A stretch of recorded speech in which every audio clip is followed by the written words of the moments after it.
Madame, Monsieur, bonsoir. Merci de nous rejoindre à la une de l'actualité. Le président de la République, Abdelmadjid Tebboune, a présidé hier la réunion périodique du Conseil des ministres consacrée à l'examen et à l'adoption de plusieurs exposés et décrets. Le compte rendu complet à suivre dans un instant. La presse algérienne, à l'instar de celle du monde entier, célèbre ce 3 mai la journée de la liberté de la presse sous le slogan cette année de l'information comme bien public. Nous écouterons le ministre de la Communication également dans ce journal. Et puis commémoration aujourd'hui au siège du ministère des Affaires étrangères du 39e anniversaire de la disparition de l'ancien ministre des Affaires étrangères et Moudjahed, Mohamed Sidi Ahmed Yahya. Le siège du ministère a été baptisé en son nom. Un hommage et un portrait à suivre également à 19h. Bienvenue à tous. Comme je l'ai annoncé tout à l'heure, le président de la République, Abdelmadjid Tebboune, a présidé hier la réunion périodique du Conseil des ministres consacrée à l'examen et à l'adoption de plusieurs exposés et décrets. Le compte rendu complet avec Nassani Ben Saïdi. L'ouverture du dialogue avec les différents partenaires sociaux pour l'examen de la situation socio-professionnelle du personnel de la santé. Une instruction donnée lors de ce Conseil des ministres présidé par le chef de l'État, Abdelmadjid Tebboune, le président de la République, qui a par ailleurs ordonné la définition d'un calendrier clair pour la mise en œuvre du projet de réforme hospitalière, la révision impérative de l'organisation des urgences et autres services hospitaliers et la mise en place d'une approche prenant en compte l'efficacité du service civil en vue d'encourager les compétences nationales.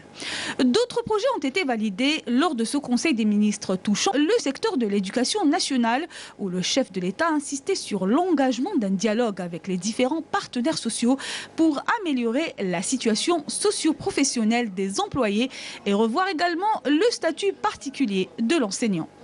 Au menu aussi, le secteur de l'habitat, après avoir écouté l'exposé de l'état d'avancement des projets de réalisation des logements ADL.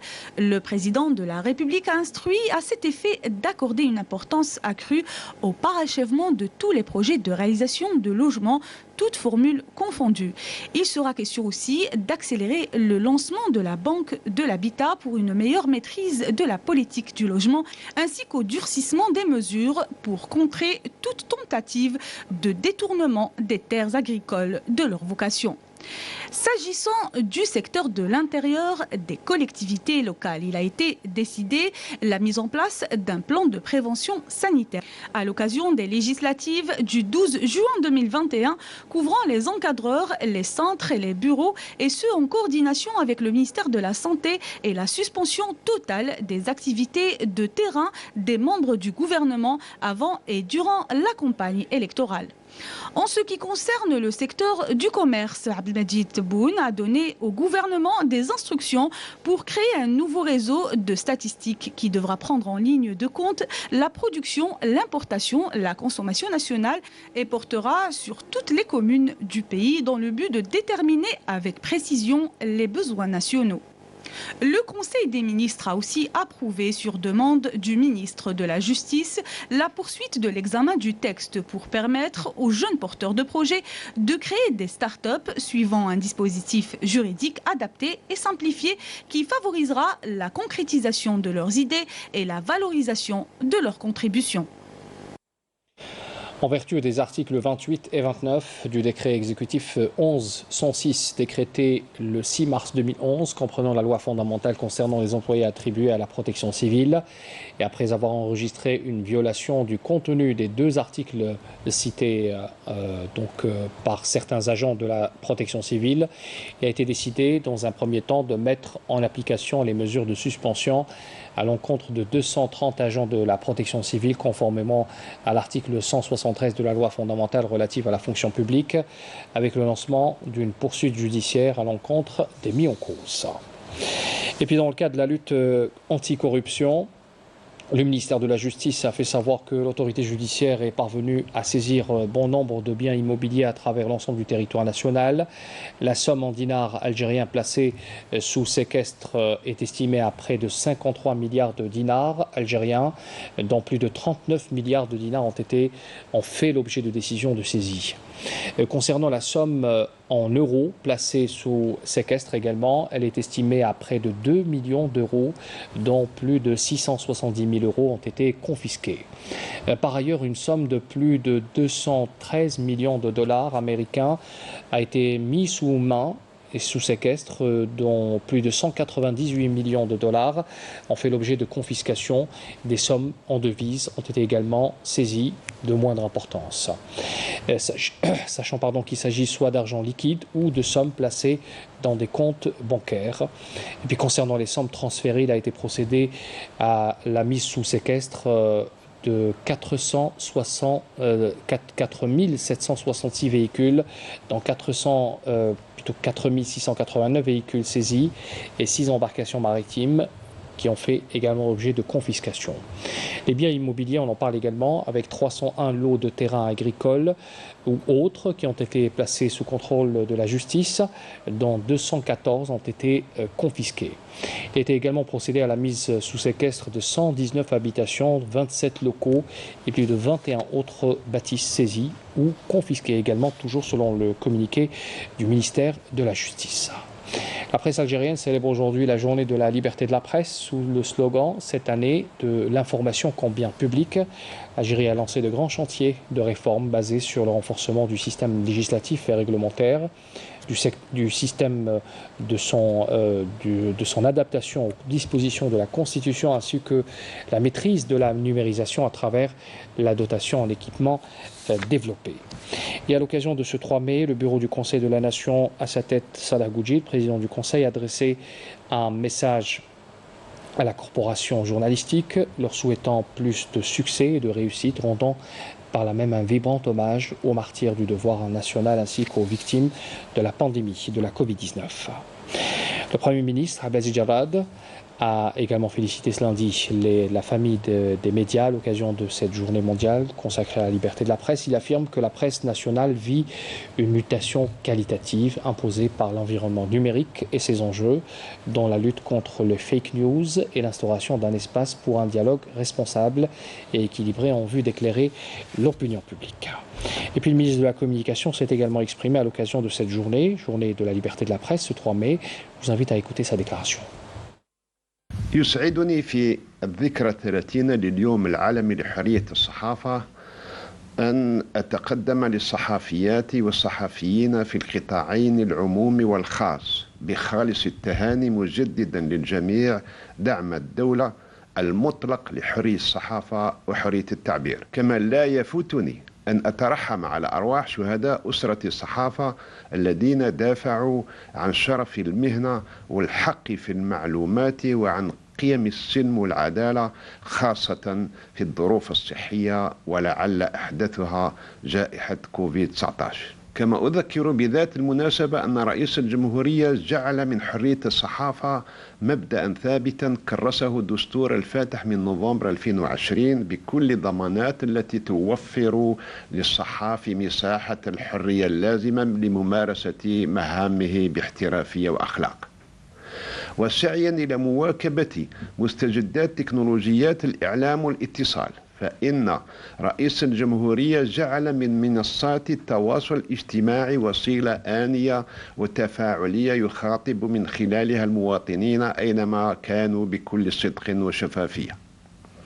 ويجري تنفيذ وتأمين عملية الرقمنة بكفاءات وطنية خالصة وفقت بنجاعة في إفشال محاولات القرصنة التي تستهدف لا سيما أثناء عملية نقل المحتوى التوطيني إلى داخل الوطن، تستهدف مواقع إلكترونية معروفة بدفاعها عن المصالح الوطنية.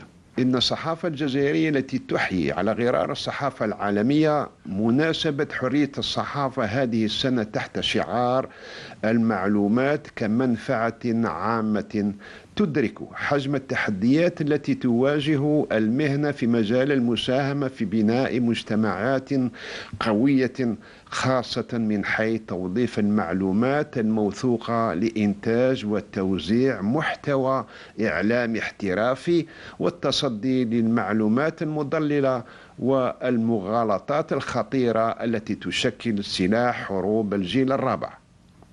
إننا بقدر ما نفتخر بوجود قرابة 8500 صحفي وأزيد من 100 جريدة يومية تستفيد من دعم الدولة لورق الطباعة ومن الإشهار العمومي، بقدر ما نطلع دوما إلى تطوير وترقية دور الصحافة التعددية الحرة والمسؤولة. إن هذه الصحافة تظل فاعلا محوريا في تطوير حقوق الإنسان والديمقراطية وفي تحقيق التنمية المستدامة، وكذا المساهمة في إحداث التأثير المرجو في سلوك المتلقي وتفاعله الإيجابي مع الأحداث من حوله. ختاما، أتمنى للصحافة الوطنية مزيدا من المكاسب وكل التوفيق في أداء مهامها النبيلة بكل حرية ومسؤولية، وكل عام وأنتم بخير. Le ministre de la Communication, porte-parole du gouvernement, Ammar Belhimer, a affirmé également ce lundi que les élections législatives du 12 juin prochain se dérouleront en temps voulu, tel que décidé par le président de la République, et les citoyens auront le libre choix d'élire leurs représentants. Le ministre avait accordé une interview au quotidien national Al-Ghad. Belhimer avait déclaré que tous les citoyens seront appelés à ce rendez-vous électoral pour exprimer leur voix et opinion en choisissant leurs représentants. Le ministre avait également rappeler l'engagement du président de la République à dissoudre le Parlement et à ouvrir une large voie aux catégories des jeunes et aux nouvelles élites politiques à travers la nouvelle loi électorale qui a prévu une série de garanties et un nouveau mode de scrutin basé sur le scrutin proportionnel et le principe d'équité également. On commémore aujourd'hui, plutôt on a commémoré aujourd'hui au siège du ministère des Affaires étrangères le 39e anniversaire de la disparition de l'ancien ministre des Affaires étrangères, le Moudjahid Mohamed Sadiq Ben Yahya. Le ministre des Affaires étrangères Sabri Boukadoum a vanté le parcours du défunt lors d'une cérémonie tenue en présence du président du Conseil de la Nation, de plusieurs ministres ainsi que des conseillers du président de la République. À cette occasion, le siège du ministère des Affaires étrangères a été baptisé du nom de Mohamed Sadiq Ben Yahya. L'homme politique et ancien ministre Mohamed Sadiq Ben Yahya, il faut le rappeler, est décédé lors d'un accident le 3 mai 1982. Il incarnait l'homme d'État dévoué et le diplomate infatigable qui a fait connaître la guerre de libération dans le monde et a servi le pays avec abnégation et humilité après l'indépendance. Son portrait avec Yamina Saïdji.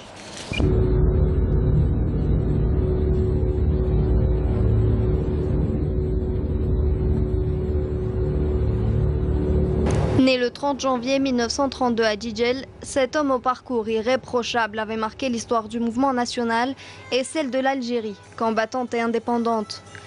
En 1954, le jeune Ben Yahya décroche son diplôme de droit à l'université d'Alger. Il se fait vite remarquer sur la scène politique et s'est même vu confier d'importantes missions à l'étranger. En 1955, alors qu'il n'avait que 23 ans, il faisait partie de la délégation algérienne présidée par Aït Ahmed et Mohamed Yazid à la conférence de Bandung en Indonésie. En 1960, il devient secrétaire général de la présidence du gouvernement provisoire de la République algérienne aux côtés de Reda Melek et membre de la délégation algérienne aux négociations des accords d'Évian en 1962. À l'indépendance, le Moudjahid avait assumé plusieurs postes d'ambassadeur et de ministre, notamment celui de ministre de la Culture, de l'Enseignement supérieur, mais aussi de l'Information et des Affaires étrangères. Désigné à la tête de la diplomatie algérienne en 1979, Mohamed Sadiq Ben Yahya était au service de la paix dans le monde. En janvier 1981, il aura un rôle crucial dans le dénouement de la crise des 52 Américains retenus otages au siège de l'ambassade des États-Unis à Téhéran. Il trouvera la mort un 3 mai 1982 dans un crash d'avion qui le transportait en direction de l'Iran, où il était en mission de médiation dans le conflit frontalier entre Téhéran et Bagdad. Aujourd'hui encore, 39 ans après sa disparition, l'histoire retient encore le nom de Mohamed Sadiq Ben Yahya comme étant un homme nationaliste, intègre et compétent, mais aussi un fin politicien, doublé d'un diplomate et juriste au talent avéré. Et puis l'ambassade des États-Unis à Alger a rendu ce lundi un vibrant hommage à l'ancien chef de la diplomatie algérienne, Mohamed Sadiq Ben Yahya. L'Amérique restera à jamais reconnaissante à Ben Yahya et à ses collègues diplomates algériens pour avoir facilité cette libération de 52 diplomates américains retenus otages pendant 444 jours après que les manifestants ont pris d'assaut l'ambassade des États-Unis à Téhéran en 1981, a encore souligné l'ambassade des États-Unis dans un communiqué. Dans l'actualité également, le ministre du Commerce, Kamal Rezig, a pris part aux travaux de la 5e réunion du Conseil des ministres de la zone de libre-échange continentale africaine. Lors de cette réunion organisée par visioconférence, la réunion a été consacrée au suivi de la mise en œuvre des mesures relatives au traitement des difficultés entravant les échanges commerciaux à travers l'application des listes d'offres tarifaires du commerce, des marchandises et au suivi des questions en suspens par les règles d'origine. La réunion s'est également penchée sur l'examen de l'état d'avancement des négociations sur la deuxième phase de l'accord de SDECAF, incluant les investissements, les droits de propriété intellectuelle, la politique de concurrence et le e-commerce également. Le bilan Covid pour ce lundi, on parle de 195 nouveaux cas confirmés, 136 guérisons, 10 décès également enregistrés ces dernières 24 heures selon le ministère de la Santé qui a rendu public un communiqué cet après-midi. Cette triste nouvelle, on en parle depuis hier déjà sur les réseaux sociaux. La disparition de l'acteur Blaha Benzien, plus connu sous le nom de Nouri, il est décédé hier à Oran. Et figure très appréciée du public algérien, Blaha Benzien était connu pour ses rôles dans les séries télévisées dont Ashur al-Ashar et des sketchs avec Salah Ougrout dans Jamaï Family. Il avait été hospitalisé pour des problèmes cardiaques à l'hôpital militaire d'Oran où il devait subir une opération chirurgicale compliquée. L'actualité en Afrique, résumée en bref par Yannis Saïd Belkacem. 1009 nouvelles infections à la Covid-19 et 60 décès et le bilan lourd enregistré en Tunisie en seulement 24 heures. Le ministère de la Santé a confirmé avoir réalisé près de 5000 analyses virologiques en une journée pour un total de plus d'1 million de tests de dépistage depuis l'apparition de la pandémie en mars 2020. De ce fait, le chef du gouvernement tunisien Hicham Mechichi a assuré que son administration fournirait toutes les ressources matérielles et humaines pour freiner la propagation du Covid-19. Dans la capitale du Niger, à Niamey, lors d'une tentative d'évasion, 24 présumés terroristes ont été tués. Après des échanges de coups de feu, les soldats nigériens ont interpellé 26 présumés terroristes, dont un blessé par balle, précise un communiqué du ministère de la Défense lu à la radio publique nigérienne. Cependant, en attendant leur transfert dans la ville de Bani Bangou, les détenus ont tenté de s'enfuir dans la nuit du 29 au 30 avril. 24 prisonniers ont trouvé la mort et l'un d'entre eux a pu s'échapper, relève le ministère qui annonce l'ouverture d'une enquête. Au nord du Nigeria, dans la capitale de Kano, des terroristes ont attaqué samedi soir et dimanche matin 2 bases de l'armée dans le nord-est du Nigeria, submergeant l'une des 2 bases en tuant au total 8 personnes, a annoncé dimanche des sources militaires. Des terroristes à bord de camions et de motos ont attaqué une base à Ejiri, à environ 20 km de la capitale de l'état de Borno. À l'issue de 2 heures de combat, ils ont réussi à y pénétrer, forçant les militaires à battre en retraite, a indiqué une des sources militaires. Salah Kebzabo, principal opposant à l'ex-président tchadien, reconnaît l'autorité du Conseil militaire de transition dirigé par le fils de l'ancien chef de l'État tchadien Idriss Déby Itno, puisque 2 membres de son parti de l'Union nationale pour le développement et le renouveau ont été nommés dimanche dans le nouveau gouvernement de transition au poste de ministre de l'élevage et de secrétaire général adjoint du gouvernement. C'est la fin de ce journal. Merci de l'avoir suivi. Je vous souhaite une excellente soirée. Sahaf Tolkom à demain.